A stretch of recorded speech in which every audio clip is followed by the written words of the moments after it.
maybe. Oh, here we go. Howdy, y'all. We're here on the rootinest, tootinest animation podcast ever. Yeehaw! Arriba, arriba, ay, ay. Anyway, welcome all foreigners and partners and pilgrims to the Animation Addicts podcast with the Rotoscopers. My name is Mason. I am your super awesome host for today's episode. I'm here with Chelsea Robson, who knows pretty much. It doesn't look like I'm here, but I am. Well, it doesn't look like she is here, but her lovely headshot profile pic will be floating and talking to us live. So Chelsea is in South America right now with that dang South American Wi-Fi. So we want to save on bandwidth and avoid we want to avoid the delays and lag and stuff. And she's just gonna go audio today. You all have to excuse our co-host Morgan Stradling, who is usually here, but she is not today. She's bogged down with work, and she's needed elsewhere tonight. But luckily, Chelsea and I are literally experts on Fievel Goes West, which is the animated film that we're discussing today. So we know everything about it. Chelsea knows all the songs, and and we're gonna have some live performances by Chelsea. So that'll be kind of cool. We can throw that in at the end. Stick around, people. I love a good sing-along. Yeah, so Animation Addicts podcast, if this is the first time you've sat in with us and watched or listened, then welcome. If you're a recurring listener or watcher, then welcome back. We are like, would it be safe to say we're like the greatest animation podcast ever? Like, can we just say it by now? The often imitated and often ridiculed. Yes. I'm just kidding. Yes, sorry. We're the top rated animation podcast on iTunes, though. Or at least in our minds. We are, though, at least in our minds. I mean, we're pretty dang good. Hold on, iTunes, Animation Addicts. Oh, stop. Yeah, we're still. Yeah, we got a 5 out of 5 rating on Stitcher, and we've got. I don't know what our ratings are on iTunes. Anyway, you can report a concern though.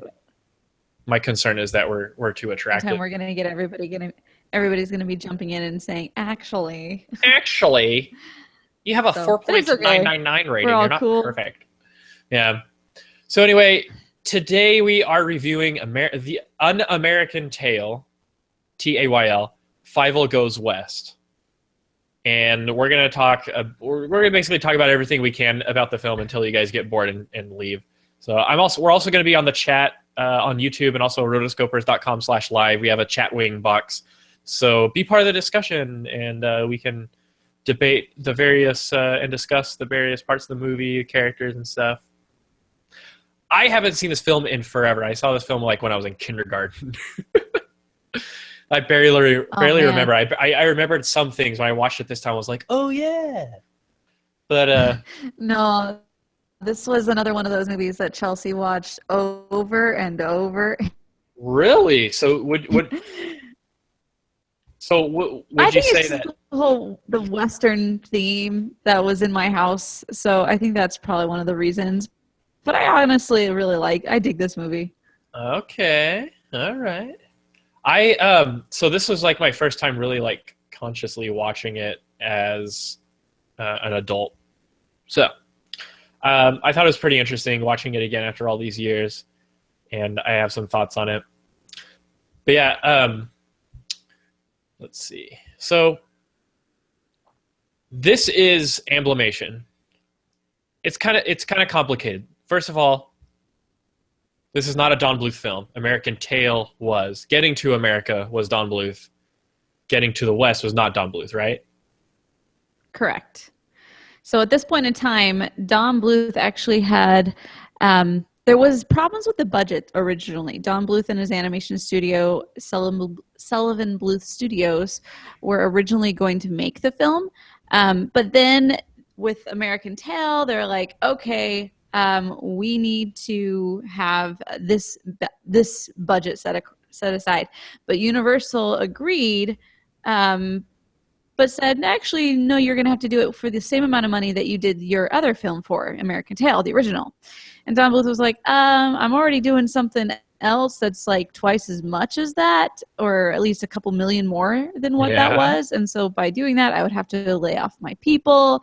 And so I don't want to do that. So of doing this movie, he decided to do one of my absolute favorites, Rockadoodle. Woo! Rockadoodle.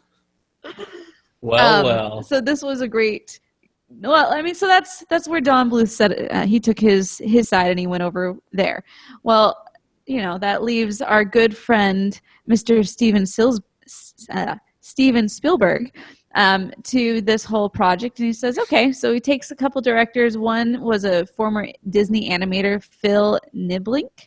And then another one is Simon Wells, who was actually the grandson of Mr. H.G. Wells. Oh, wow. And so both of them went ahead and directed this. And both of them actually went on a dinosaur story. You can check that out on Animation Addicts podcast as well. Oh, yeah, we did a show on that one. Yeah, that was a good one. This is going to be a good one, too, because... It's a good show. It's a good show. I thought it was pretty interesting watching it again. So, it's also worth mentioning that we have Steve Hickner as the associate producer of this film. I have no idea what an associate producer does. I think it changes per studio, per production. Per job. Yeah. But yeah, he was definitely involved in it. So shout out to old Steve Hickner, who we love, and we are his biggest fans. And it's true. It was like successful, but it wasn't that successful. I don't think it ended up making as much money as An American Tail. Fievel goes just west enough to get to New York. Well, it was considered a success at the time, just because it did make back its budget. Well, I mean, the thing is, what the ironic part about it is that Land Before Time ended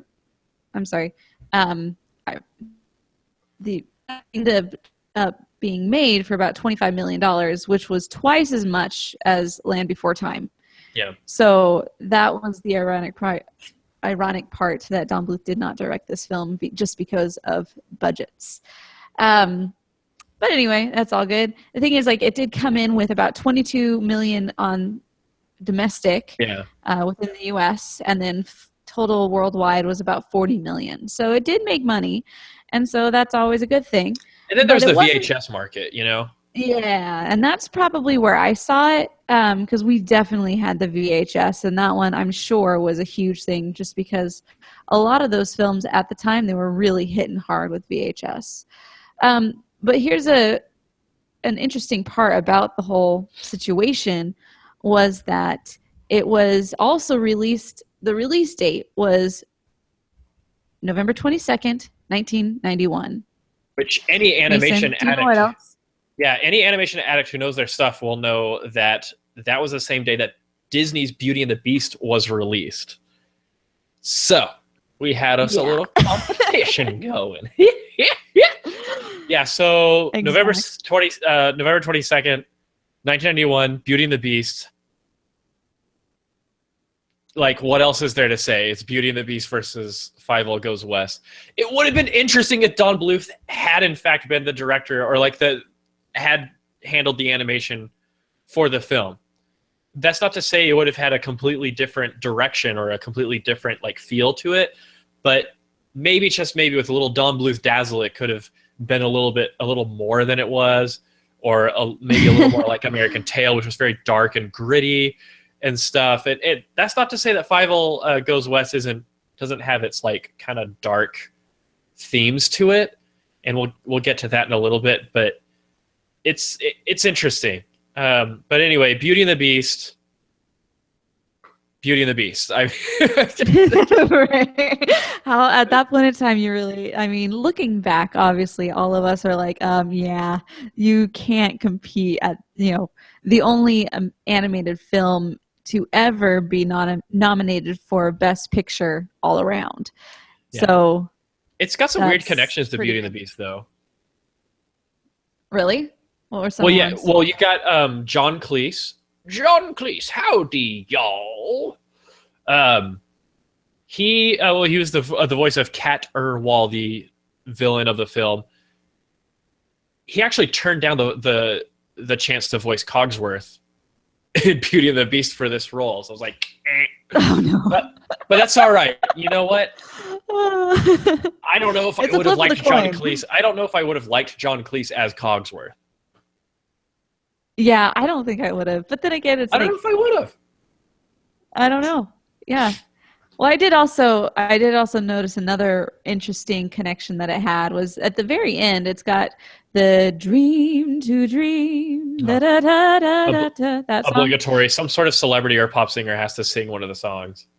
Right, of course. And so it was originally recorded by Miss Celine Dion. Oh. Who was very... Whose heart will go on. Nobody knew her at that time. One of her biggest things was when she went on to actually sing the theme for Beauty and the Beast. That's right. So the producers ended up favoring Linda Ronstadt, who sang the theme song of Somewhere Out There in the original American Tale, over Miss Celine Dion. So all sorts of weird stuff happening connection as well.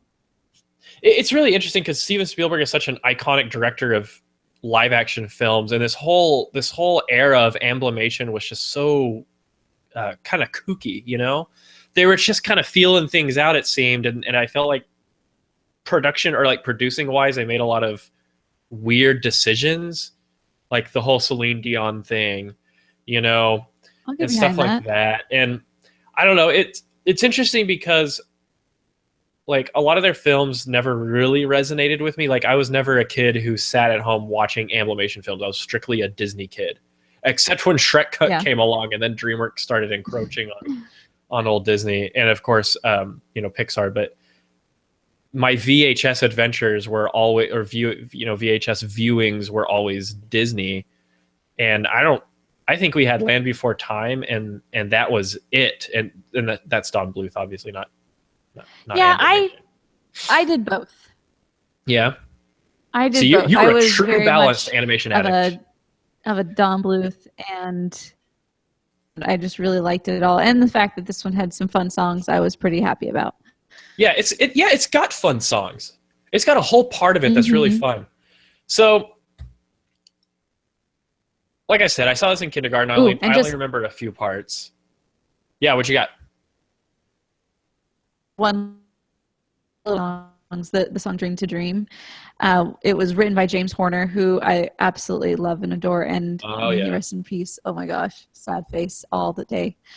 And it was also produced by David Foster, who, can I just say, is like amazing, which I'm sure it was why Celine Dion was the original singer for it, because David Foster was the one who produced her as well.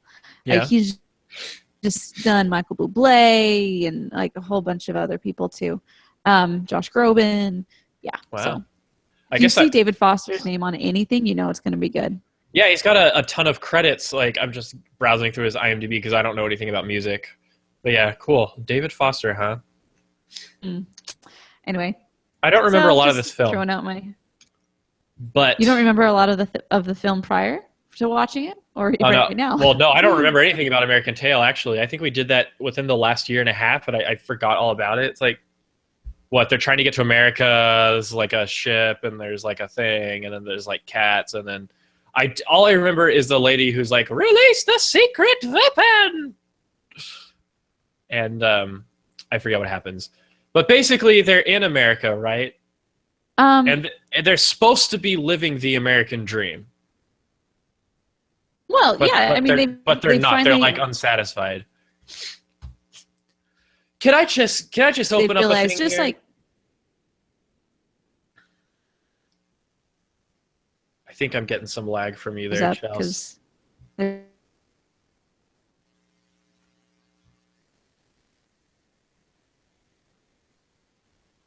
Chelsea? All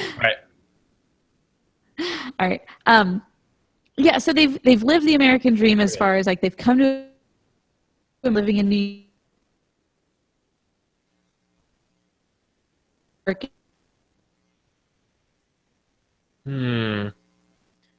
And it was just, it's meant for some people and not for others. Yeah, I only got a little bit of that. I got a lot of lag there. Is that dang Iguazu Falls Wi-Fi? Oh yeah, some people on the chat. Sorry. Particularly, at this point, they've lived the American dream in the sense that they have come to the United States. Yeah. But now they've seen things that aren't the way that they thought they should be. They've seen things, man. And so, at that point in time, the cats, for some reason, want to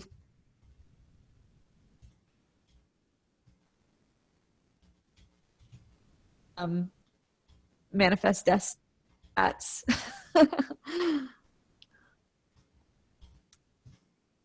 So at that point in time, they decided there's a big all the cats are actually terrorizing all the mice, and they're like, oh, let's go out west because way out west. Da, da, da, da, da, da.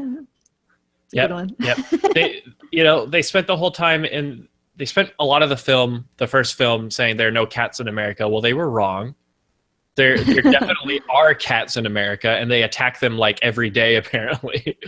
And also, like, it's really interesting. Can I just talk about my least favorite character in the film, and that is Papa Mousekewitz?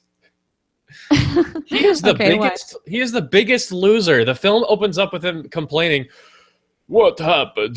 America was supposed to be the land of opportunity," and I'm like, "Get a new job!" Like, okay, did you notice that he was a tailor in the first movie, and now he's a violin maker in this movie, and then he starts complaining that no one wants violins. Well, it's like, I don't know, man. Like, the basic tenets of capitalism, you got to find the people that are going to buy your product. Then you have to have a really good product. So, he's not experiencing like betrayal by the American dream. He's experiencing the American dream. He just has to make the next step and move on and make something else with his life. People start over all the time.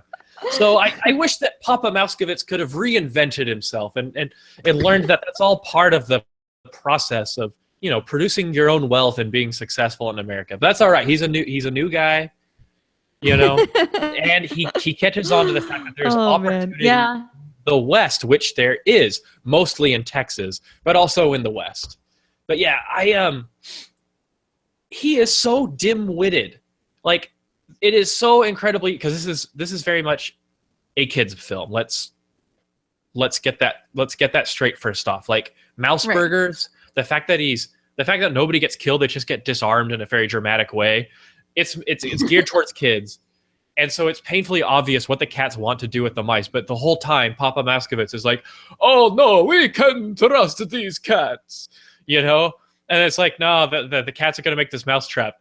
"Oh, you have a big imagination, Five." It's like, no. I've got this recording on my phone of the cats laying out their dastardly plan. "Oh, man, I'm sure he means best. Maybe mouse burgers are a figure of speech." I don't know what I'm talking like. Why? Yeah, why are we talking from Transylvania? Sorry, my Papa Mousekewitz voice isn't what it should be, I guess. But it's just so incredibly dim-witted. It's like, it's like at the end they make these bleachers that are basically half of a mousetrap, and they're sitting and staring directly in front of them is the business end of a mousetrap. And some guy's like, "Hey, Papa Mousekewitz, doesn't it look like we're in a giant mousetrap?" "Oh no, I trust these cats. They are not going to hurt us." With his violin, God, Papa is so dense. I am so glad that Fievel was like, "I'm out of here," but not really. He gets kind of conned into falling off the train, but. You got to hand it to them. They are resilient for living in the slums of New York City and dealing with cat attacks every day.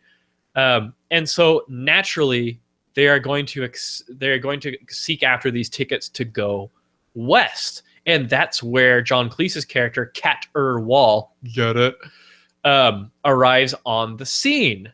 So many cat puns.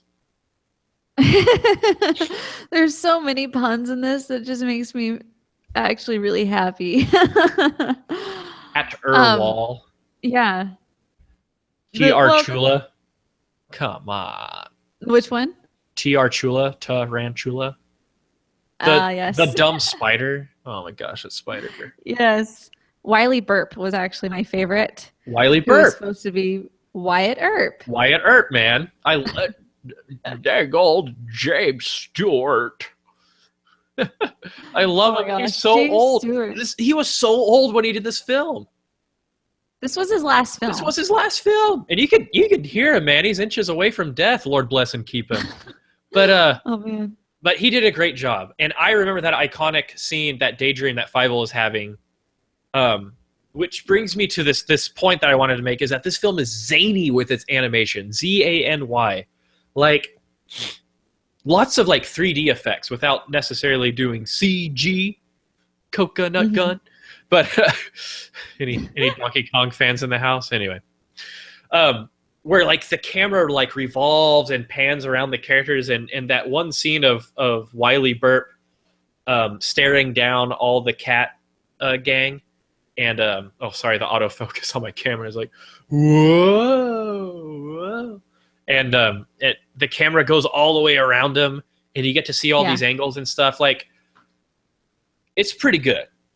I don't know if I could do something like that. I would say so. It's hard for me to draw things that aren't like from a profile. Right. Well, the moment when Fievel falls down, like jumps down and is like looking up. You're looking at Fievel at his angle, but then looking up toward Wiley Burp. I've always thought that was a really cool shot. Yeah, and of course there's a lot of help from like rotoscoped objects, like live action rotoscoped stuff, to kind of get the layouts of the environments down. But there's a lot of scenes like when they're in the sewers and they're going on that kind of roller coaster ride, and the camera is like right on them and following them down and stuff. Pretty good. And then all that train stuff is really good. And then so many shots where they're just, because mice, they're 3D animals in the cartoon world. They climb on walls, they're up in the rafters, they're climbing through holes, and so the camera work and the animation work really supports that. And you got to give them props to that. It's not necessarily something that Disney didn't do. It was just, I don't know, maybe it was like an amblimation kind of thing, because I feel like we had a lot of that. I don't know. It reminded me of Great Mouse Detective, maybe. Something like that in those action sequences. But it's a cool thing to do in 2D animation, where you can take the view of the camera to places that a normal video camera couldn't go to. And pulling that off in a 2D environment or in a 2D production it takes talent and time.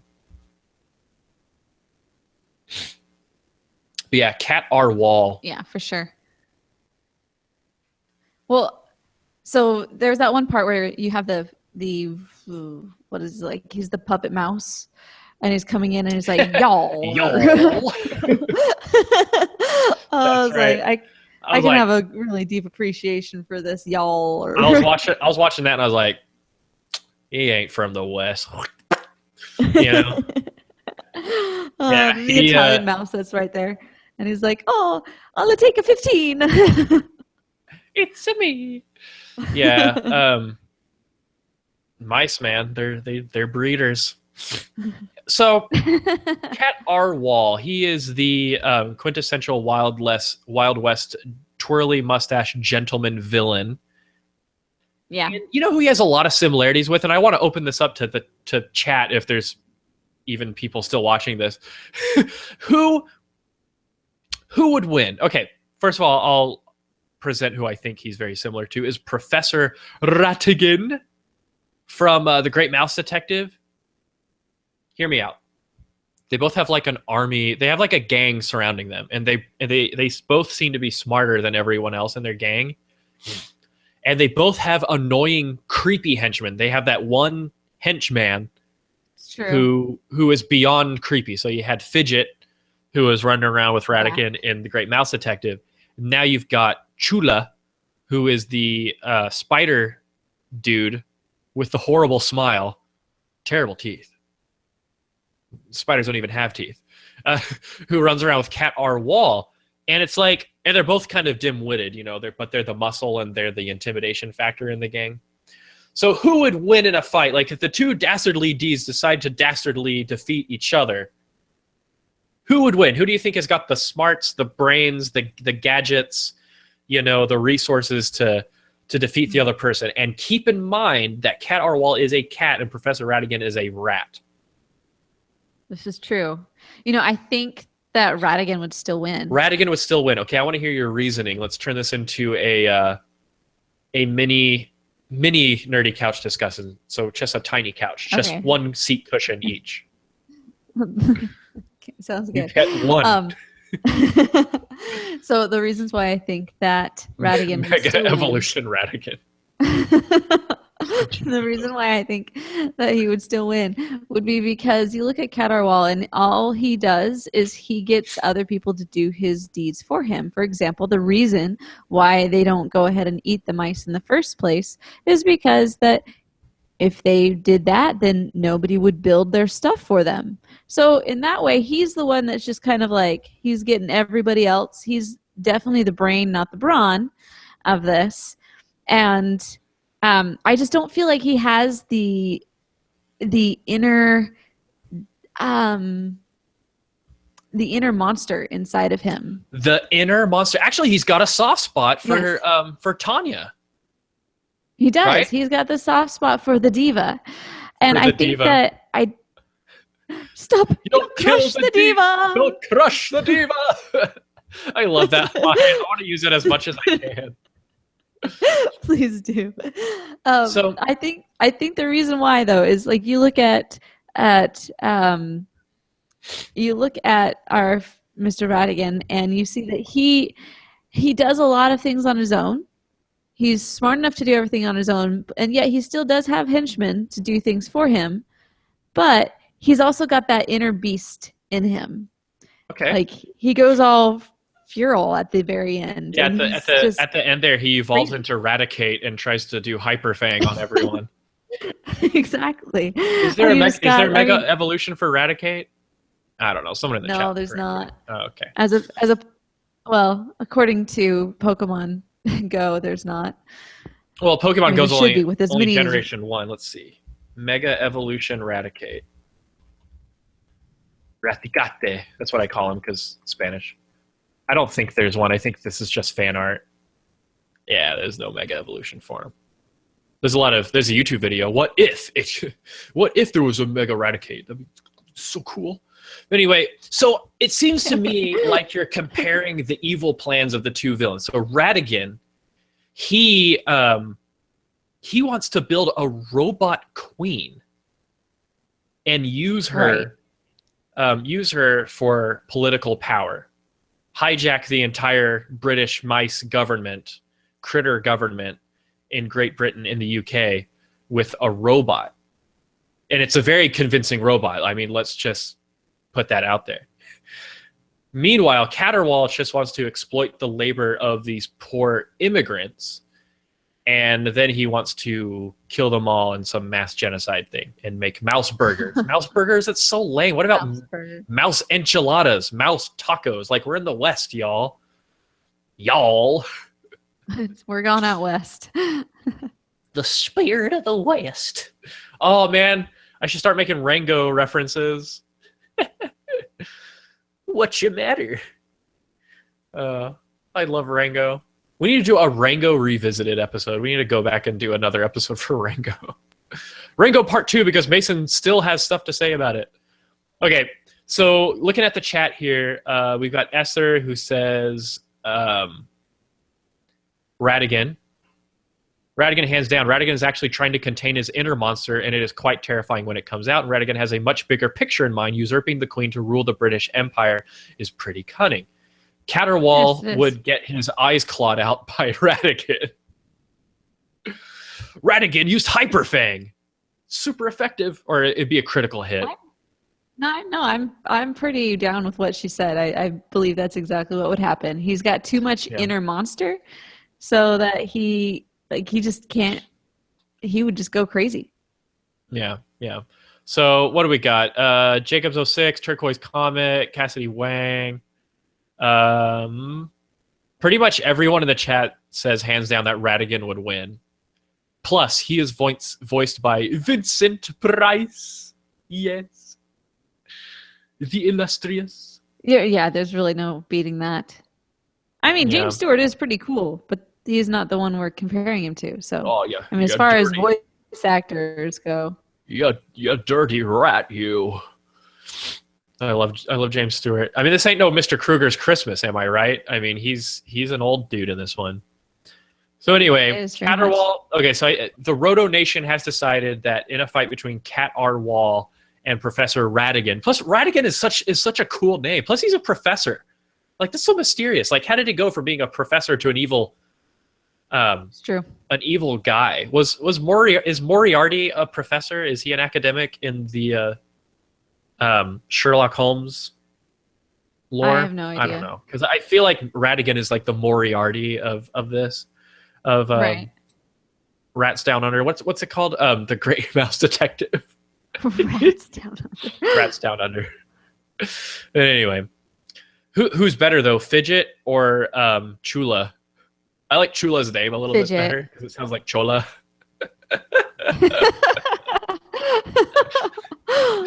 Bring in Chola. Yeah, no, Fidget, I'm gonna say is definitely. Although, I mean, I'm gonna slit your throat. I'm just kidding. That might have been insensitive. See, the thing is, like, I don't really like to compare this movie to really anything because. Okay, we won't compare. Like, it's just, well, the thing is, like, I know it's gonna lose, but I still like it. Yeah. So you know what one of my favorite exchanges in this movie is? What's that? It's when Tanya goes, "Look, Mama, a singer and an actor." She's like, "Tanya, stop that. You shouldn't stare at the people less fortunate than yourself." Preach, Mama. Oh my God. Yes. Oh, man. I love it. Such truth. There's a reason why everyone's pushing STEM. But anyway, but we do have a singer on air today, so yes. And no, then that's one of the other reasons why I find this so funny. Because you identify with so much. I identify when so Chelsea much. was picked up by a savage cat and put in a vaudeville music show, forced to be a hoochie mama, and oh man. I mean that's just what all singers go. Who's the guy who left behind? I love this movie so much. Can we just skip to that? Can we just skip to that part of the movie because that is like my favorite part of the movie.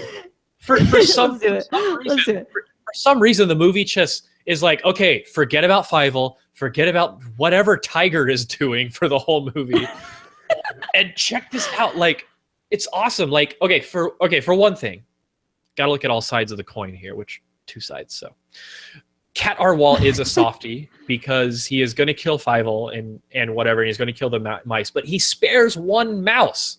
And he has a soft spot for Tanya because of her amazing voice. And what happened to her voice from the beginning of the film to this part of the film? Like 30 minutes ago, people were throwing crap at her. Like, sing, maybe they'll throw more food. Papa's got the system down. They don't respect.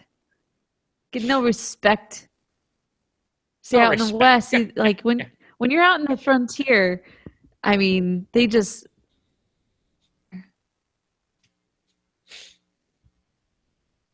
I'll just leave it at that. They do.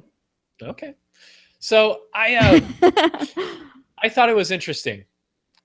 I love it when a villain has a soft spot or has a weakness that wants to push them over to the good side, but they resist it. Like, I think that is a very good treatment of how a villain can be interesting or appealing. Although there are really appealing and really interesting villains that aren't redeemable, but it's interesting to get that tiny glimpse of light.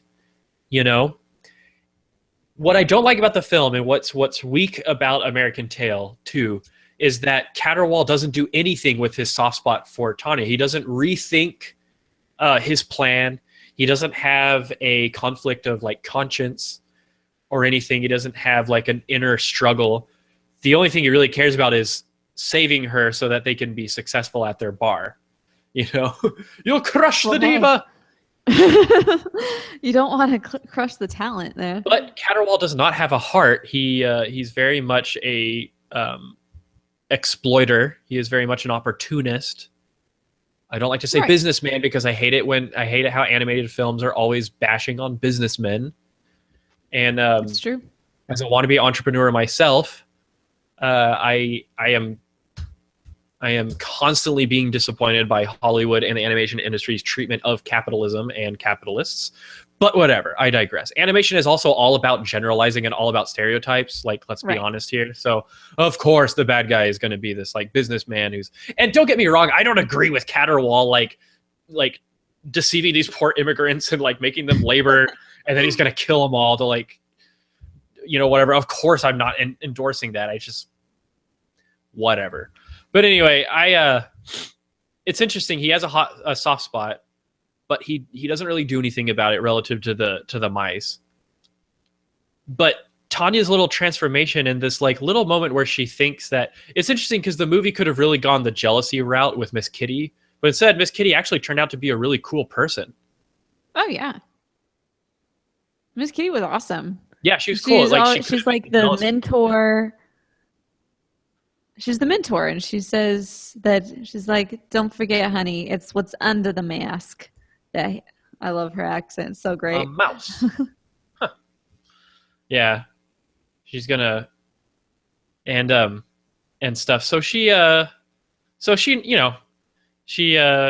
of the mentor, like you said, and she kind of teaches her the ways and kind of gives her a pep talk, And then Tanya has her big moment, and all of a sudden, this movie that's all about a young wannabe cowboy finding his family and killing the bad guy, it just halts and it turns into this moment, this metamorphosis for Tanya, and the feels come out because she nails it, and all those cats are under her spell. There's that shot where she's on the stage and they're like, ooh, there's like 50 of them, They're instantly entranced.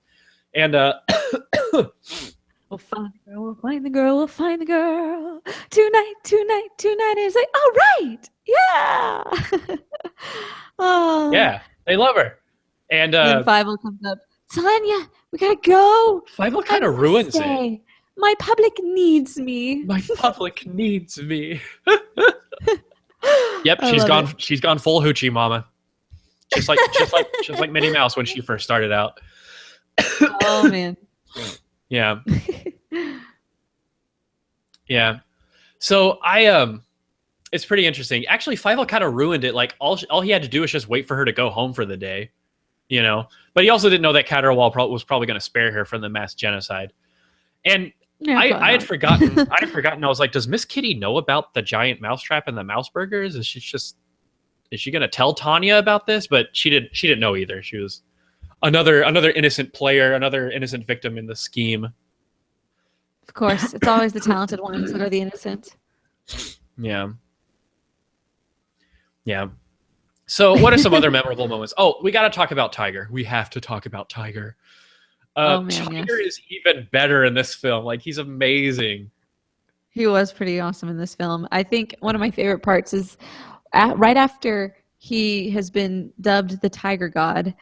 I love how when it's just him, he just ends up still talking to the camera and like joking around with you, the audience, as he very much addresses the audience. Did you notice that? Yeah, those are Greek asides, I believe you call them.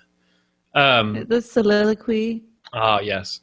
I remember as a kid, as a kindergarten, though it's not a soliloquy, it's just more of like it's an aside. Remember that joke? It's an aside. It's where the actor like to the audience and then goes back. Right. Yeah. Beggar's Opera in freshman year in high school, we had a lot of asides. But anyway, Tiger's character arc is pretty kooky, and I like how he actually turned out to be a major player at the end. Like apparently he was the guy that they needed to train to be a dog, not Fievel. Like Fievel is just a bystander. He's like Mad Max and Tiger is Furiosa. Like, yeah, this really isn't Fievel's story. It isn't Fievel's story. Fievel messes a lot of things up, actually. He's the one that kind of progresses the plot along, but it's not his story. Like, he's the one that keeps the plot moving. But all of those other arcs. Would you say he keeps the plot? Would you say he keeps the plot rolling? Keep that plot point rolling.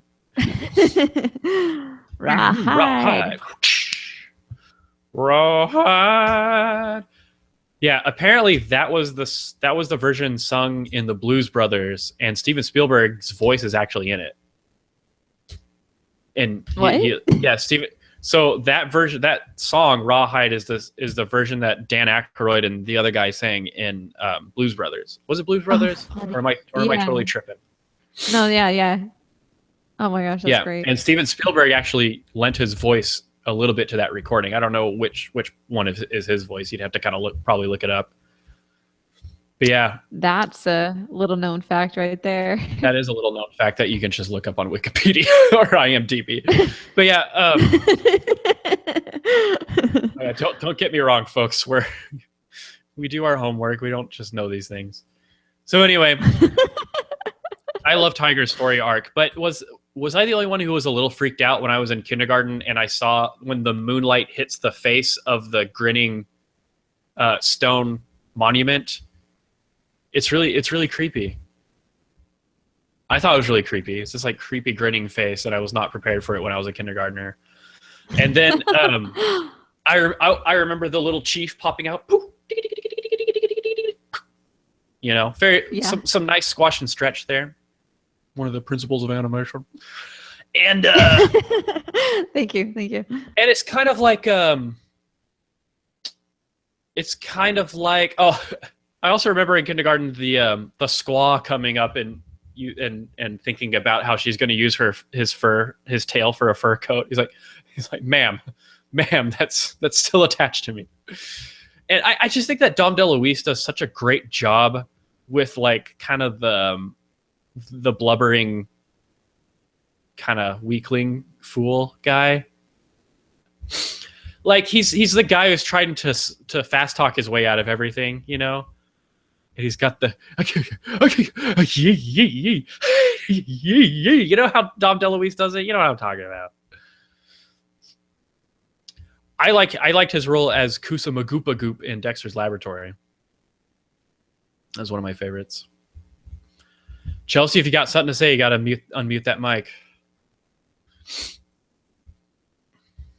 Maybe I lost her. All right. I'll just keep talking. I ain't scared. Yeah, so Tiger God. And I thought it was really funny how the little native mice, they are totally not afraid of the hawk and they'll just attack it head on. Oh my gosh, that's like the best part of the film because Chelsea just left the broadcast. Oh no. We're going to wait a little while for Chelsea to get back on the broadcast. Again, Chelsea is in Iguazu Falls in South America. That's literally the middle of the jungle. Trust me, I've been there. And so you can't expect the Wi-Fi to be as pristine as it is here in Aggie Land. So anyway, I really love that they totally attack the hawk. And then like moments later, they're bringing in like a cooked bird on a dish. It's like, they got the hawk. Anyway. Whew, man, I there's nothing to talk about without Chelsea. Let's see. I think it's really interesting because a lot of the artwork looks very unrefined with the animation. Like some of the cell work, maybe it just shows its age and like the digital copy that I watched or whatever.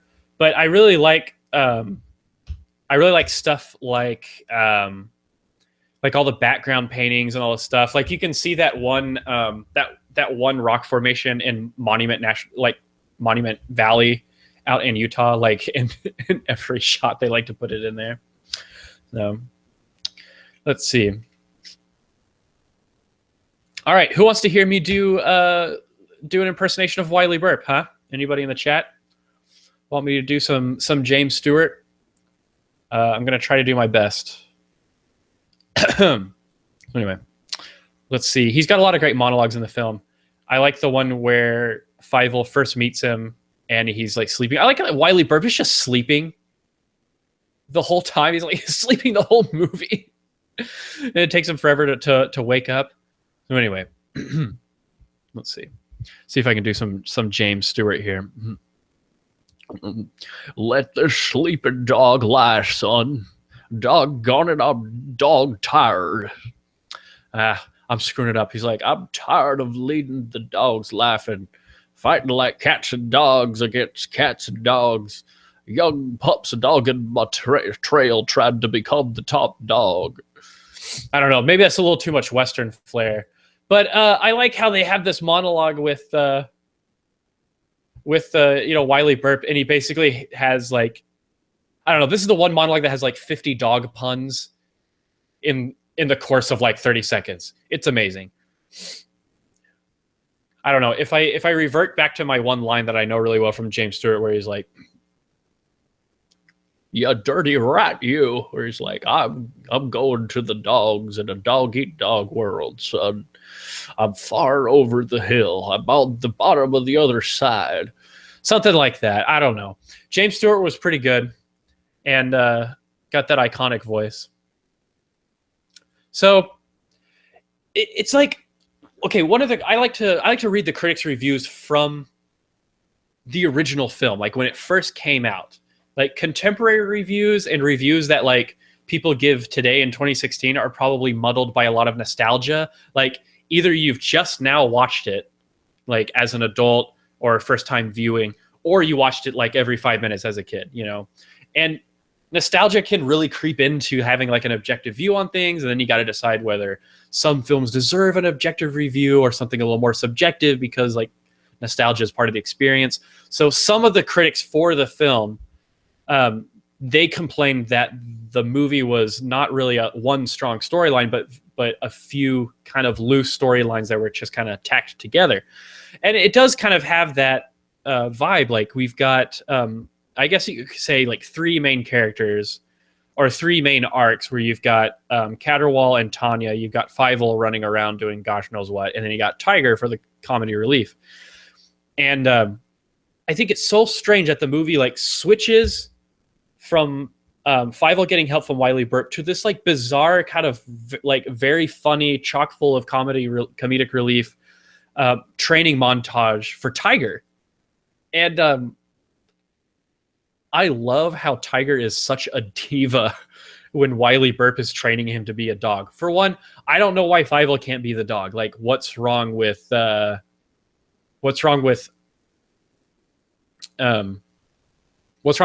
being the dog? What's wrong with him being, the little sheriff's deputy? Then Wiley Burp could be like, Mason should solo Little Mermaid 2 and Cinderella 2. Yeah, I really should. But anyway, I digress. See, I go all over the place when you just like, I'm literally on the podcast just talking to myself, guys. This is hard for me when I'm left alone and I don't have Chelsea and Morgan to bounce off of. So y'all just bear with me and be patient for me.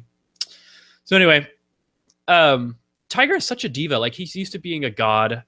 I like Fievel's line, anyone can be a god, but not everyone. It takes someone special to be a dog. I'm like, eh? But anyway, this is a very kooky film. It's not to be taken seriously. So anyway, Tiger is really a diva when Wiley Burp is training him. He's got, I don't have to do this.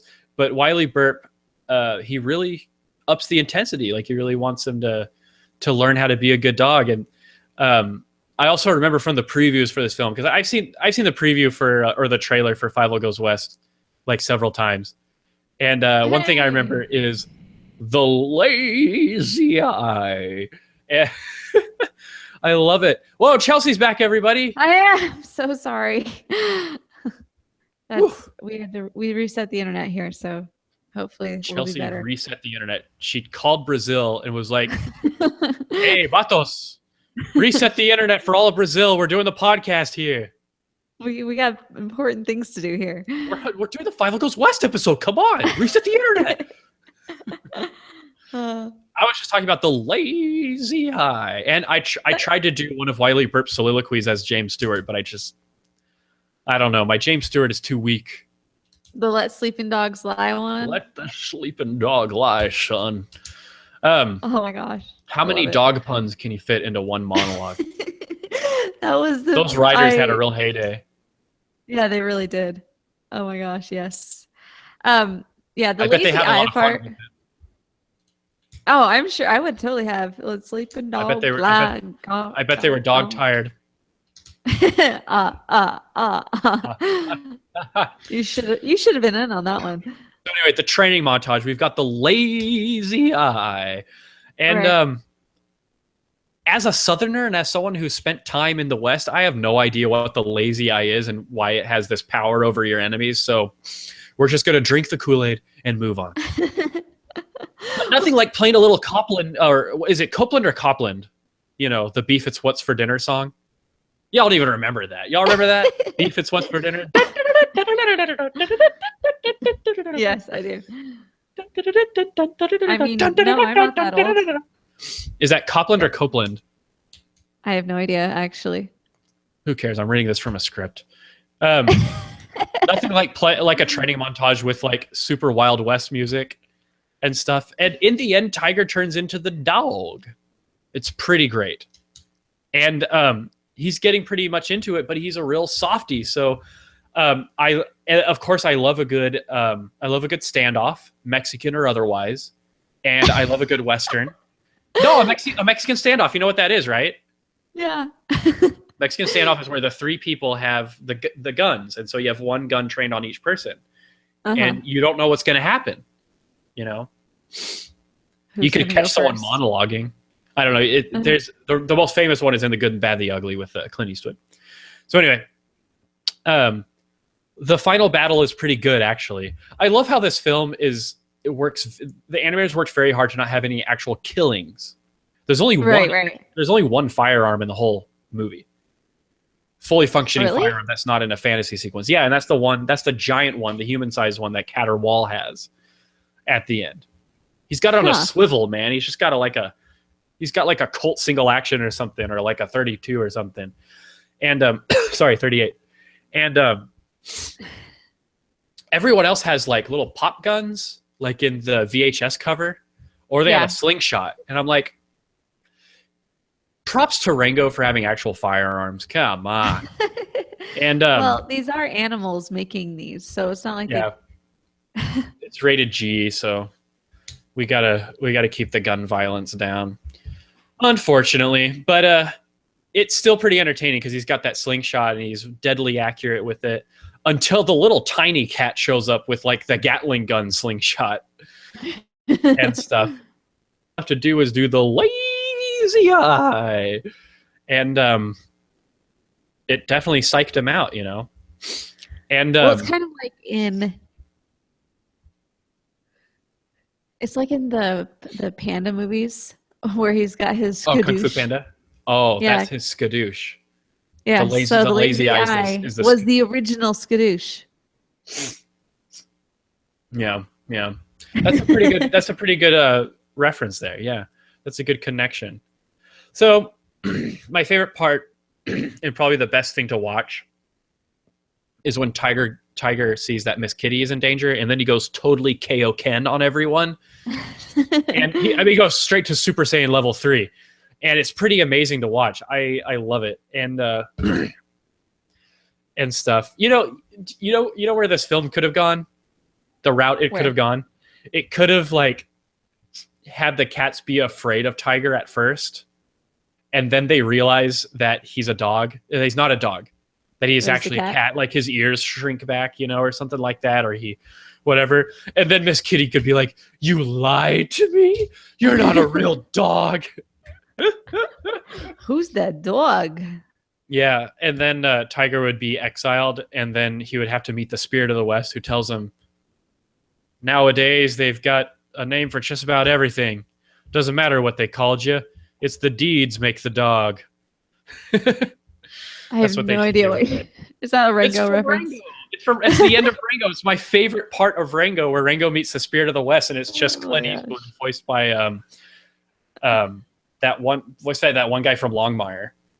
Mason, Timothy Olyphant. The last time I watched Rango was 4 years ago. Holy Episode cow! 3. The lack of appreciation for one of the greatest animated films of all time here. Let's hear it for Rango. Anyway, so I like it. I like it. And then at the end, it's really interesting because Fievel, he gets to be the deputy, right? He gets to be Wiley Burt's deputy, but maybe he's a new Wiley Burt because Wiley Burt, he's ready to head for the hills. You know, he's ready to go out to pasture, if you will. He's getting long in the tooth, to quote Billy Joe Shaver. And just remember, one man's sunset is another man's dawn. One man's sunset is another man's dawn. I don't know what's out there beyond those hills, but if you ride yonder, head up, eyes steady, heart open, think that one day you'll find that you're the hero you've been looking for. The feels, folks. The feels. He does such a good job delivering every one of his little soliloquies. I'm just like, oh, man.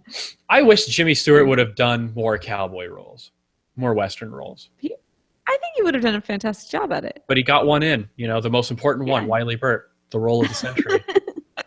So, all right, which one do we like better, American Tail 1 or American Tail 2, Fievel Goes West? I want to hear honestly, I want to hear what the chat people say. There's still people watching, right? Yeah, we got 10 viewers. We're good. Sweet. I'm going to say definitely I love Fievel Goes West the number 2 the best. I thought that the storyline of this one was a lot more streamlined. It actually seamless or streamlined, because streamlined is kind of a cool word. It's like streamlined and seamless all in one word. Yeah, well, the longer I'm in Brazil, the less I know either language. Oh, so. Honey, don't even get me started. So I think it's a lot more streamlined. I feel like each one of the characters, there were a lot of really good growths. Like the character arcs were a lot more defined for a lot of them. Yeah. And I feel like there's just a lot of so many funny little things, and I feel like the songs were better. So for this one, why I think, so I think that's why I like Fievel Goes West more. Wow. So Chelsea likes Fievel Goes West. Let's see. Turquoise comment. The first, it's a classic. Matthew Latham, number 1. Cassidy Wang, number 1. Let's see. Jeremiah. Well, there's basically no story in the first one. So, I mean, there is, but no one plot thread lasts longer than 10 minutes. Boy, if that isn't true. So instead, we've got like three 30-minute or 3 25-minute or 3 20-minute plot lines. Okay, so that's interesting. I personally like Fievel Goes West better because guns, and because Wild West, and because cowboys. And you put all those three together, and you've basically got 3:10 to Yuma, which is one of my favorite films. And anyway, there's actually very little gunplay in this movie. So, right. Well, it's just really funny how you and I just rated S. No, let's. We got a roto confession here. I don't think we've ever told you guys about this, but we once got severe hate mail, like a severe, like very angry, hateful voicemail from someone that we never aired it because it was just bashing us and very insulting to us, and we decided not to air it. But the guy basically ranted about how we rate the films on the podcast, and he was like, you gave what was it? You gave Nightmare Before Christmas a 3.5 out of 5 stars, but you gave Goofy Movie a 5-star rating akin to Gone with the Wind. You gave it a 5-star rating. And he bashed us so hard for that. And I wanted to be like, bro, like, this is where the points don't matter. This is like that one, what's that one show? Whose Line Is It Anyway? Like, we don't take our ratings seriously, and they're very subjective. That's the point of ratings. And also, we definitely go the nostalgia route for the ones that we're the most nostalgic about, you know? Yeah. We're not critics. No, this is... I don't pretend to be analytical at all. But, the guy was like, "'Tis blasphemy."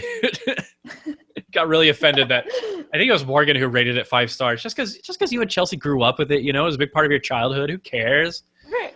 You know, but anyway, we'll get into the ratings in a second. But I enjoyed Fievel Goes West because of the simple things, like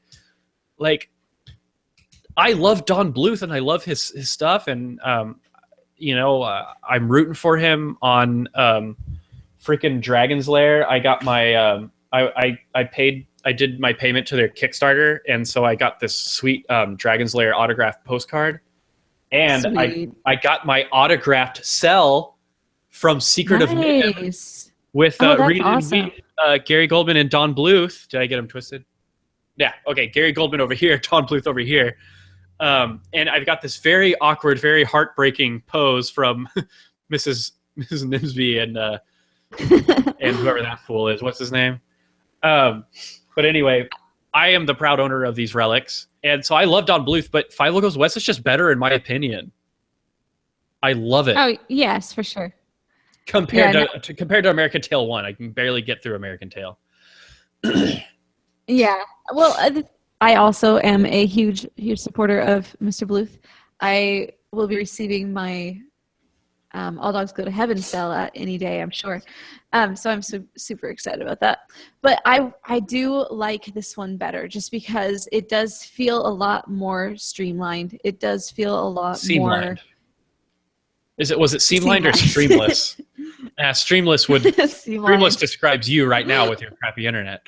Right. Streamlined is I like streamlined. I'm going to start using it now because in visualization we use words like streamlined and seamless and synergy all the time. So, So anyway, that's why I liked this movie more than the original. And then once again, I am a sucker for the songs, and the songs were really great in the first. I just felt like they put it up a notch. And there's a lot more that I can sing in this one. So there. Yeah. As far as overall ratings go, I could just go with my gut of, not necessarily my gut, but like with my total nostalgic and give it a 4 stars for just on nostalgia ratings. I mean, looking at it as like a film all in all, it's going to be about a 3-ish on like, if you're going to be the critic type.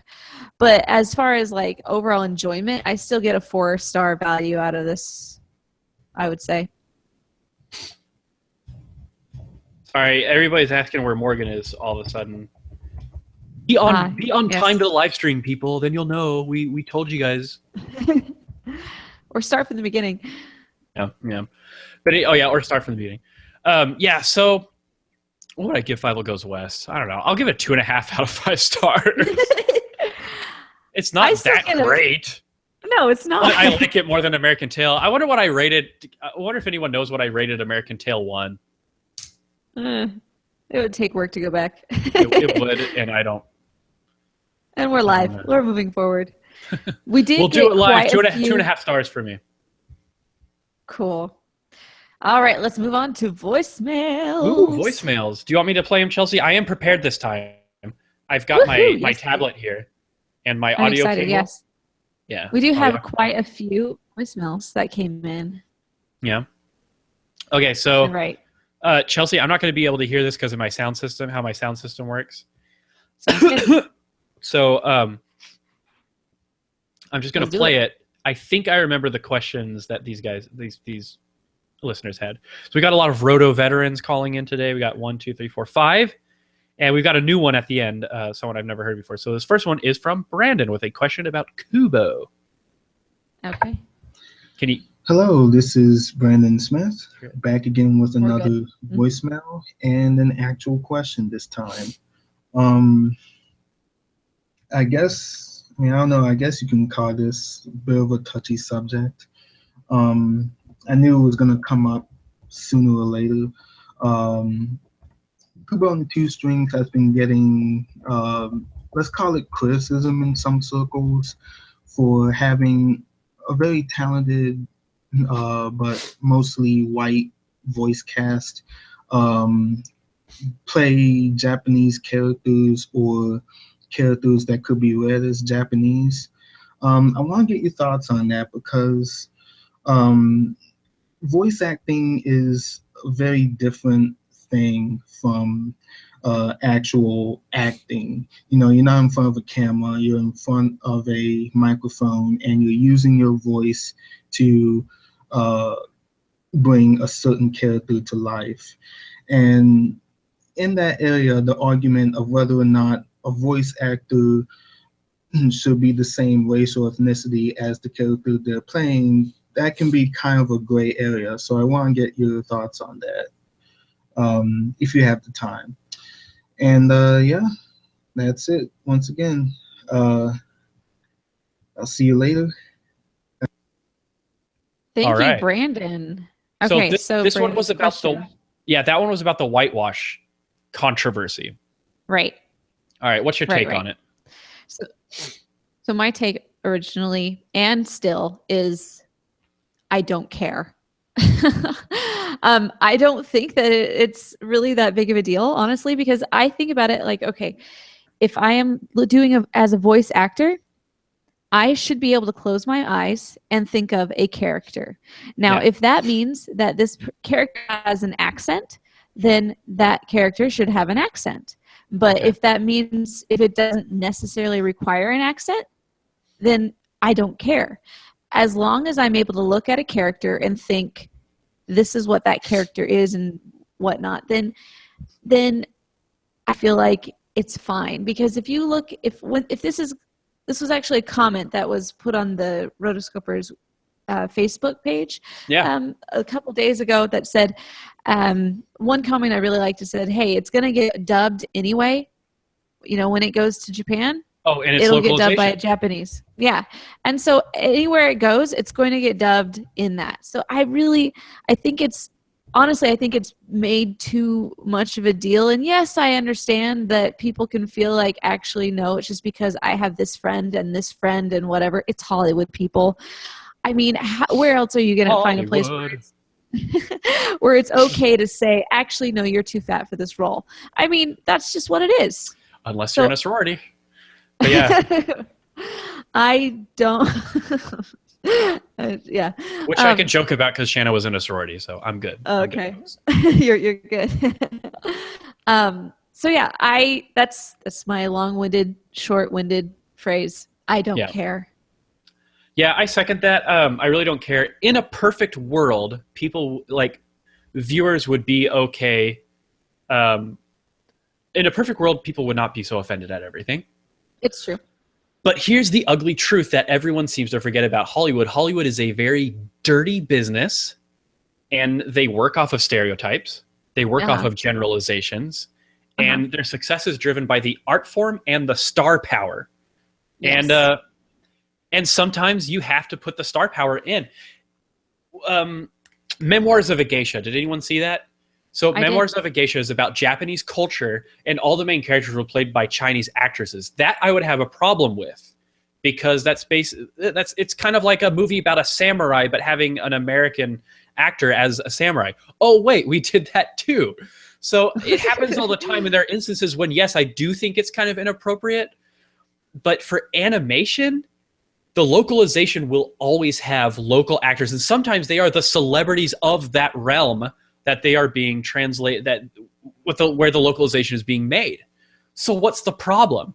Like, and it's interesting because when I did my 100 voices for animation impersonations video, and I made a joke at the end, which wasn't even an original joke. It was that one dude from BYU who was a comedian for like 2 seconds. His joke. It's so weird that Aladdin is Arab. He's from Arabia, but he has the voice of like a white guy from California, you know. And when his voice should really sound like this. And I got a lot of flack, and I was actually called racist on that YouTube video for trying to project an Arab voice onto Aladdin. And so it's like, will people be satisfied either way? The point, I think that people will just get offended no matter what. So long story short, I don't care either. I do think in some instances, like Memoirs of a Geisha, it is culturally insensitive to do so. But I think in animation, like Chelsea said, it's about the character. It should be about the character, not the celebrity behind it. out, so I don't really know what to do there. Oh my gosh! Well, when you have animals, it's fair game. Yeah. Who the heck cares? But Kubo had actual human characters. And I can see a lot of people going back and forth on your argument here, saying, well, actually, these were Japanese culture, so that is insensitive, and I get that. But once again, for me, I say it's if I close my eyes, if I close my eyes, you're only going to be hearing the voice anyway. For the longest time, you didn't know what any of us looked like. Before we had the YouTube channel, and that was like a year after we had, it was like a year after we started the podcast. Nobody had any idea what we looked like at all. And then it was like, once there, it was like, oh my gosh, I had no idea what you looked like. Well, yeah, I wouldn't expect you to. It's all about the voice, but now it's all about the mug. It's all about Mason's mug. So I feel like at that point in time, you project whatever you want to see on a voice. And so it doesn't really matter unless that voice has a colloquial accent to it. Yeah. Yeah, whatever. I mean, eventually we'll do Pocahontas and we'll have a nice big discussion about cultural insensitivity and how Disney and all the animation industry is guilty of it, because animation is based off of stereotypes. Like, in order for something to communicate, you have to generalize. But I digress. That's a whole nerdy couch discussion, a whole different episode. But anyway, very good question, Brandon. Very good voicemail. Let's play the next one. This is by Hannah. Hannah. Hey, Hannah! Did I get my package in the mail? I don't know. What do you mean you don't know? I don't know. Hi, Rotoscopers. This is Hannah calling. Given now we live in the age where films such as Sausage Party and Anomalisa have come out, do you feel, since you guys started, a perception of, oh, animation is equals cartoons, therefore it's kids, has kind of shifted? I know kind of really hasn't changed in my family, but it was just a question I had. Okay, Mason, congratulations on your DreamWorks stuff.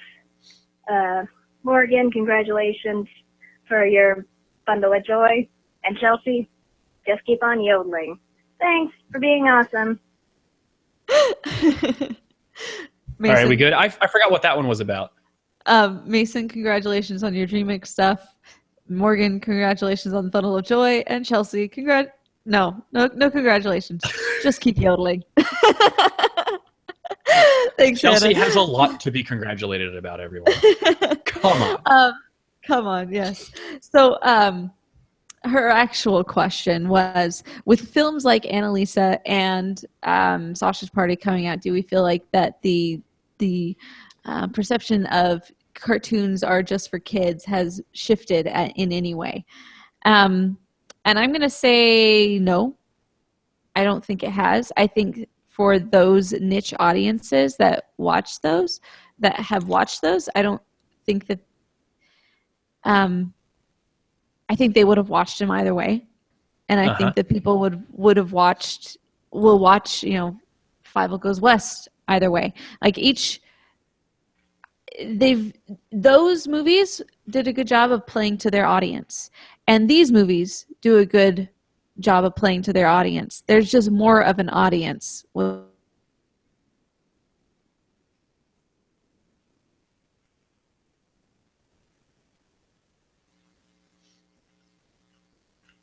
Uh-oh. Did we lose Chelsea again? Hello? Okay, you're back. Oh. I just said that I feel like there's more of an audience with the kids, or at least it's more of a long-standing audience. So it has...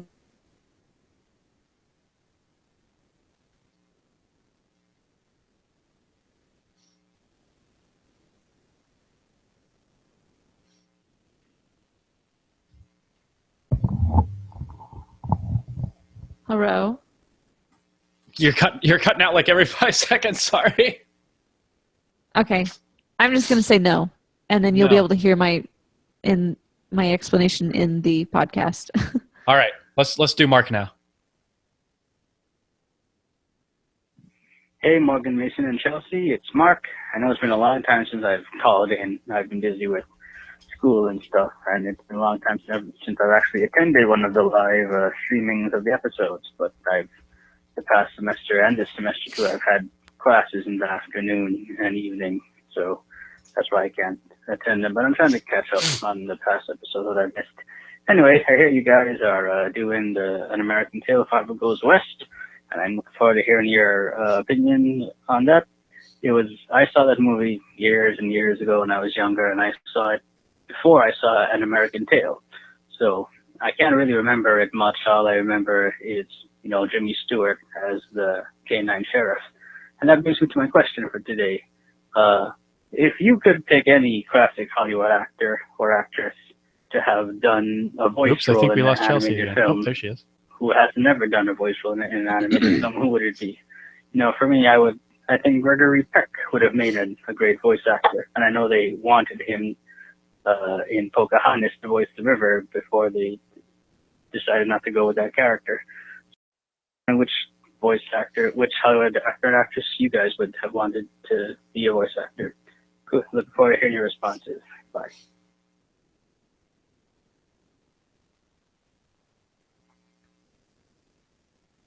Okay, so Chelsea, did you get that? Cut out, so I didn't hear any of that. Oh, okay. Sorry. I think the one from Mark was just basically saying hi.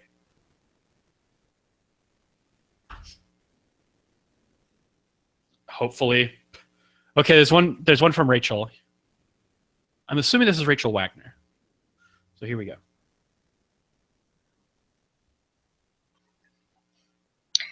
Hi, Rotoscopers. It's Rachel.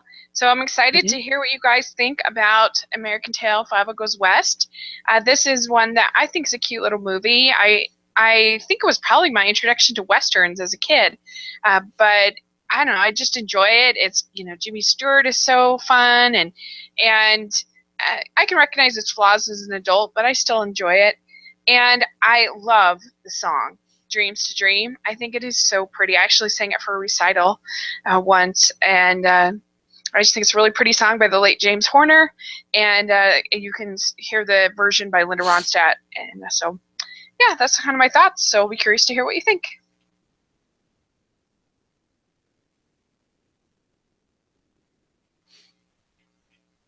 Did you get that there, Chelsea?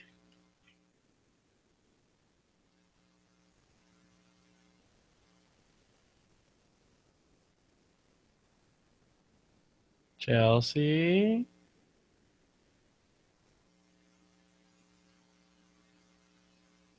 Hello? She just gave her thoughts. And they were good. Okay, good. Thanks for your thoughts there, Rachel. All right. This last one is from Rose. Hi, Rotoscopers. I just saw An American Tale, and I thought it was good. I really enjoyed that the film was kind of like an allegory for how immigrants, how it was like the immigrants came to America, and I like the themes he touched on, like child labor. That was really surprising. I didn't expect them to go there. But for the rest of them, I thought it was just good. I loved all the characters, and the songs were nice. Except I think one felt out of place, but most of them worked well with the story. And I think my favorite part was definitely Tyho. I think I love that character. He was like just like the best cute animated character. I really enjoyed An American Tale. I'd probably give it 3.5 stars. Thank you.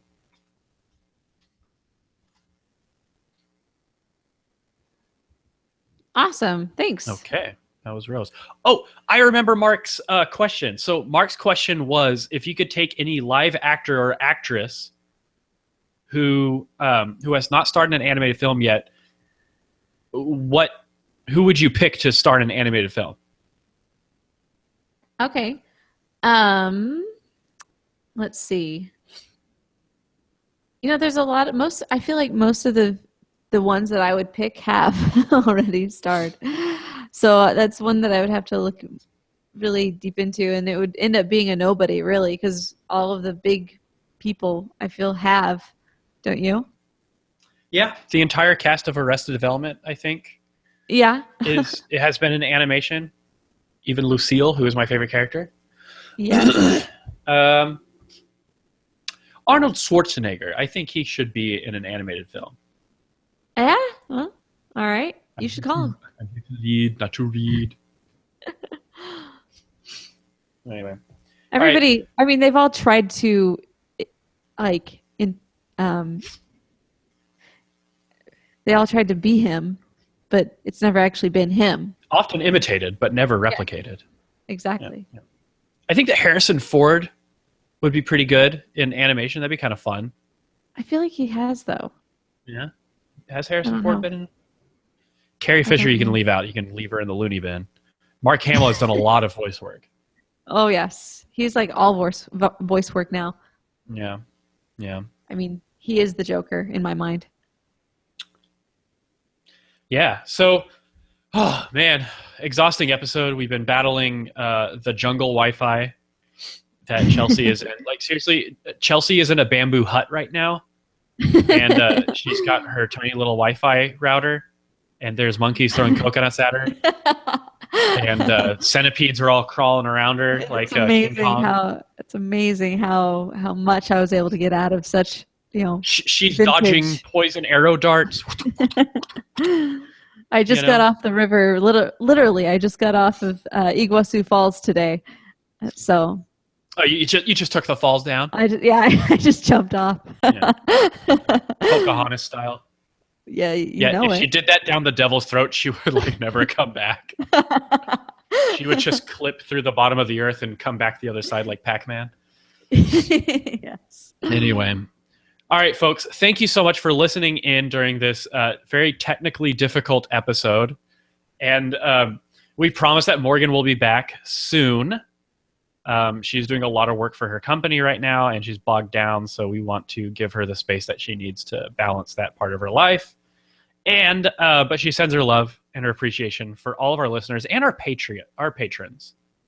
Can we just say that the Roto Nation, while a ragtag bunch of misfits, is the greatest viewer base and fan base that ever lived, because they're so cool.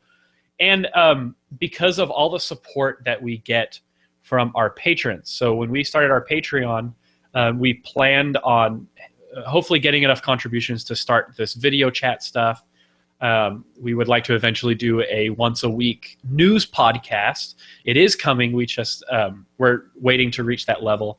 If you are interested in contributing to the podcast or the website or whatever, you can go to rotoscopers.com/patron or rotoscopers.com/Patreon to learn more about how you can support our show.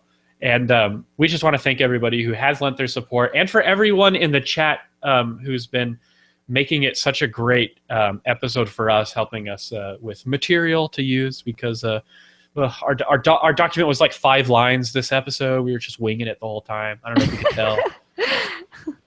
Well, anyway, it wasn't. This is episode 131, people. For show notes, links, and more, go to www.rotoscopers.com/131. And be sure to comment and leave your reviews, your thoughts, and your opinions. Like, all of the contributions and all the engagement that we have with you lets us know that y'all still like us and still want to listen to us. So please participate. Rotoscopers is on Twitter. When tweeting about this episode, you can use the hashtag Animaddicts or Animaddicts131. If you want to send a voicemail, and somebody on the chat was wondering how to do voicemail, go to rotoscopers.com/voicemails or call 406-646-6575. That's 406-646-ROTO. You can also support the show by going to rotoscopers.com/Amazon to join Chelsea in the Amazon. Just kidding. But if you want some of her authentic camping gear and hiking gear, because she is literally out in the jungle with a machete fighting off the Guarani and their poison darts and poison arrows and stuff, then you can go on Amazon.com, start your free trial. Rotoscopers.com/Audible is where you can get your free Audible trial. Like, Audible is only the place to get all of your audio books. And we also have a store, rotoscopers.com/store. We can get Roto swag like I'm wearing right now. And seriously, our shirts are so discounted by now. We're paying you to take them away. It's all about volume, folks. Be sure to subscribe to us on iTunes. We're also on Stitcher Radio. If you love the show, then please leave feedback. Give us that 5-star rating. Keep us going. We're on Hypable. We're on Animated Views. We're on Facebook, Twitter, Instagram, whatever. And we never started that newsletter. We got to do that. So if you want to follow the radiant Morgan Stradling, you can follow her at Morgan Stradling on Twitter, Instagram, and Snapchat. At Chelsea Robson to follow the lovely and talented Chelsea on Twitter. She also has chelsearobson.com as her website. You can sample her music, find out when she is playing near you, performing near you. I'm a little more complicated. My Twitter, I don't have a Twitter anymore, actually. My Instagram handle is at MasonSMTX.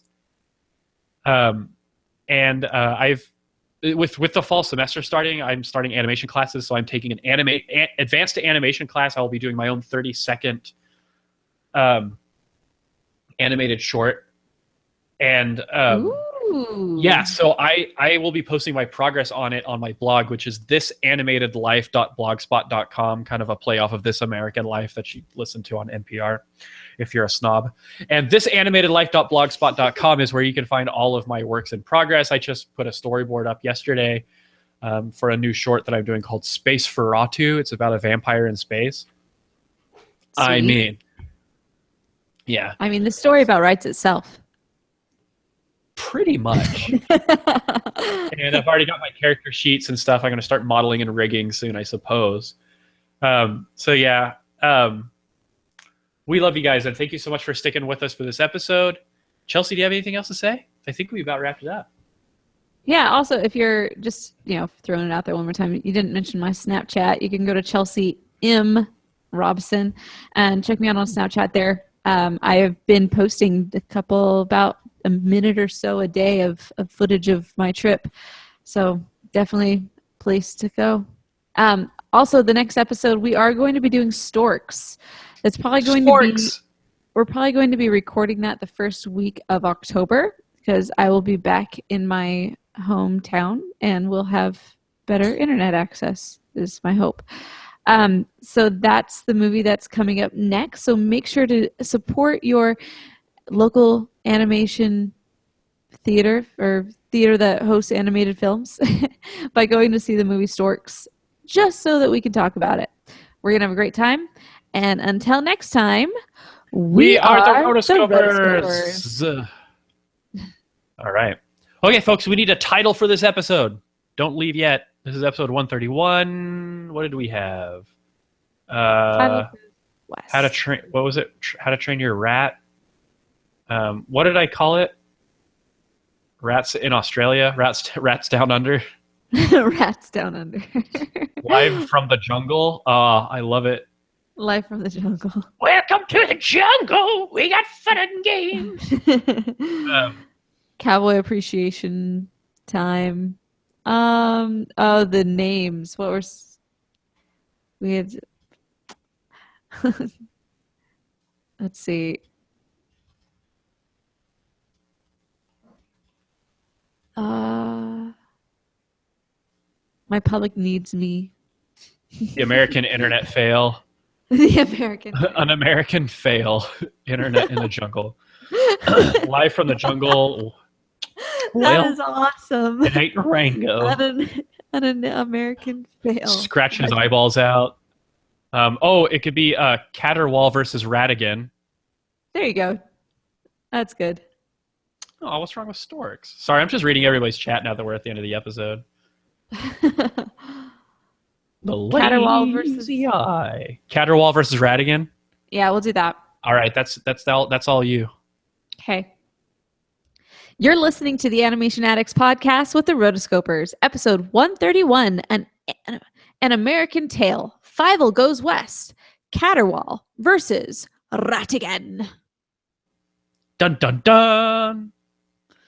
I love it. Perfection. Or Rats Down Under. An American Tale Rats Down Under. I mean, whatever. Sounds good. One of my most distinguishing features is that the need to say something often supersedes the need to say something correctly to me. So yeah. Anyway. So I was telling Mason that I was able to go over to Argentina, and the thing is, last night, so they have this like, it's a bar that you can go to, but the whole thing is made out of ice. Oh yeah, the ice bar, yeah. Yeah, quote unquote family friendly. It was basically because they offer juice as well as alcohol. But like, I walked in there, and I'm just thinking, this is Argentina. All right, don't slip. Don't slip. Yeah. So don't slip, because you'll just keep on slipping. You'll just slip over all the furniture and on the ceiling, and you'll never stop. There's no friction in there. There isn't. Did you go? Nah, we went and we thought about it, but it was too expensive, and we were trying to catch a flight or something. Oh, that's true. There's one in one of the airports. I thought about going skydiving. Oh, there's one in one of the malls, or something like really? that. I don't know. I don't trust skydiving in the freaking U.S. I really thought about it, but it just wasn't going to work out as far as time goes. This is the post-episode after party. Everyone. Yes. Yeah. So, I just thought I'd share a couple of my. So, the guy I'm taking advanced animation with, my professor, he's old school. He literally invented CG facial animation, like facial animation in University of Utah. So, these are some books that I have to read for his class. This one is from an animator who worked on like Popeye and Donald Duck back in the old school days. And okay, this one is about CG, like 3D animated short films, but the examples it uses are like from no later than 2003. So it's like, I don't know. It's like this is the future of CG animation. Learn from it. Read it. Love it, absorb it and stuff. And I just thought it was kind of funny. So anyway, that is funny. But a lot of people ask me, hey Mason, what are some good books about animation, because I want to be an animator. And I always turn them around and I say, okay, first start drawing, buy about 10 sketchbooks and fill them up, and then start reading about animation. And they usually skip that part and ask me about animation books anyway. So all you need is The Illusion of Life, The Animator's Survival Guide by Dick Williams, and either of the books that Steve Hickner wrote. Those are like the best ones that I've really I've really come to appreciate and have been of value to me as an actual professional animator, I suppose. I am a professional animator now because I work at a game company and I do animation. You are a profesh. And someday I'll be headed to DreamWorks. Like, seriously, DreamWorks, I'm coming for you. If Jeffrey Katzenberg is watching this right now, or the president of Comcast, coming for you guys. So anyway, Cassidy Wang, is CG hard to learn? Yes, it is, because you have to learn. It's a lot of technical stuff. Many steps. Yeah. Yeah, but anyway, animation really can't be taught by a book. You have to watch animation and start creating it yourself. Practice by doing. Why DreamWorks though? Let's see, how many viewers we have? 9. That's enough to keep the damage control down. DreamWorks is my DreamWorks is not my favorite animated studio. It is my favorite. It is the animation studio that I most want to work for. Can y'all grasp that? Yes. And a lot of people would say, well, Pixar is so much better than DreamWorks, and Disney is so much better than DreamWorks, so why don't you want to work for them? I would love to work for Disney. If Disney offered me a job, I'd probably take it, unless DreamWorks offered me the same job for better pay, maybe. And it's very complicated. So a thing about me is that I study business. I study capitalism. I study how businesses work and how they treat their employees.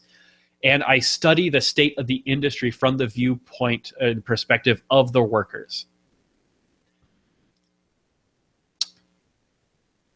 Chelsea, edit this part out of the final. This is live. Oh, it's live. Okay. all I'm saying is that for many, many reasons, for business and business-wise, and because of the people I've met there, and the environment of the studio, I would choose DreamWorks as my #1 place to go. That is not to say that I think that Blue Sky or Disney or Pixar is garbage. You know, we live in this age where you either hate something, where everything is either the worst thing ever or the best thing ever. That's not true with me. DreamWorks is just the place that I want to go to most, because from everything that I've learned about all the different studios, I feel like that's the place for me, for Mason Smith. You know? I would and that's not to say I will never work at Disney, or I would never work at Pixar, or that I shouldn't shoot to that level of quality. In my opinion, DreamWorks is quickly approaching the quality of Pixar and Disney, if they aren't there already. In my opinion, they've been there for a long time. They just do they just do their films differently, and their corporate structure is a little different. And so I could go into why I wouldn't want to work at Disney or Pixar as much, but I don't want to offend any like actual studio workers who are listening in, or who are thinking that I'm like bashing their work, because I'm definitely not. I'm just saying that like DreamWorks is my goal right now for many, many reasons. Yeah, I mean, I just remember a couple years ago, weren't they named like in the top 100 or whatever places to work for? In 2014, they were in the Forbes list of top 50 places to work at. They were the only animation studio on the list. Yeah, so it's like, yeah, cool. Yeah, so if any of y'all who are in the chat would like me to expound a little bit more about why I love DreamWorks so much over Pixar and Disney, then you can send me an email at mason@rotoscopers.com, and I would be happy to explain. But the fact of the matter is we have people in the industry who listen to the show. Actually, we had this awesome voicemail from a guy who worked on Blue Sky, and he had a lot to say about Ice Age, the Ice Age franchise. It was pretty funny. When? Did Morgan show you this? Oh, it's on the Dropbox right now, Chelsea. So we won't play it right now, but listen to it on the Dropbox voicemail photo. Was he mad that we didn't do the new Ice Age? I thought it was going to be hate mail, but it was actually really interesting, and I'll just leave it at that, because he asked to be anonymous. Okay. So we're still deciding whether we want to air it on the show. It's pretty interesting. But anyway, if anyone wants to, I get emails all the time from people who want to learn more about being in the industry and what it takes. So feel free to email me, mason@rotoscopers.com, and we can have a chat about that. But yeah, I want to tread lightly when there are professionals in the industry who are listening in. I don't want them to think that I'm bashing their studios when I say that I want to go to DreamWorks. Yeah, I mean, it's just everyone for their own thing right now. That's just your goal. Cool. Yeah. All right, well, we've kept this up far too long. We are at an hour and 38 minutes, so we're going to close this down. Ooh, I got to sneeze now. Everybody have a good night, or whatever period of time you're in right now, and we will see you in 2 weeks. Have a great day. Bye. All right, bye-bye.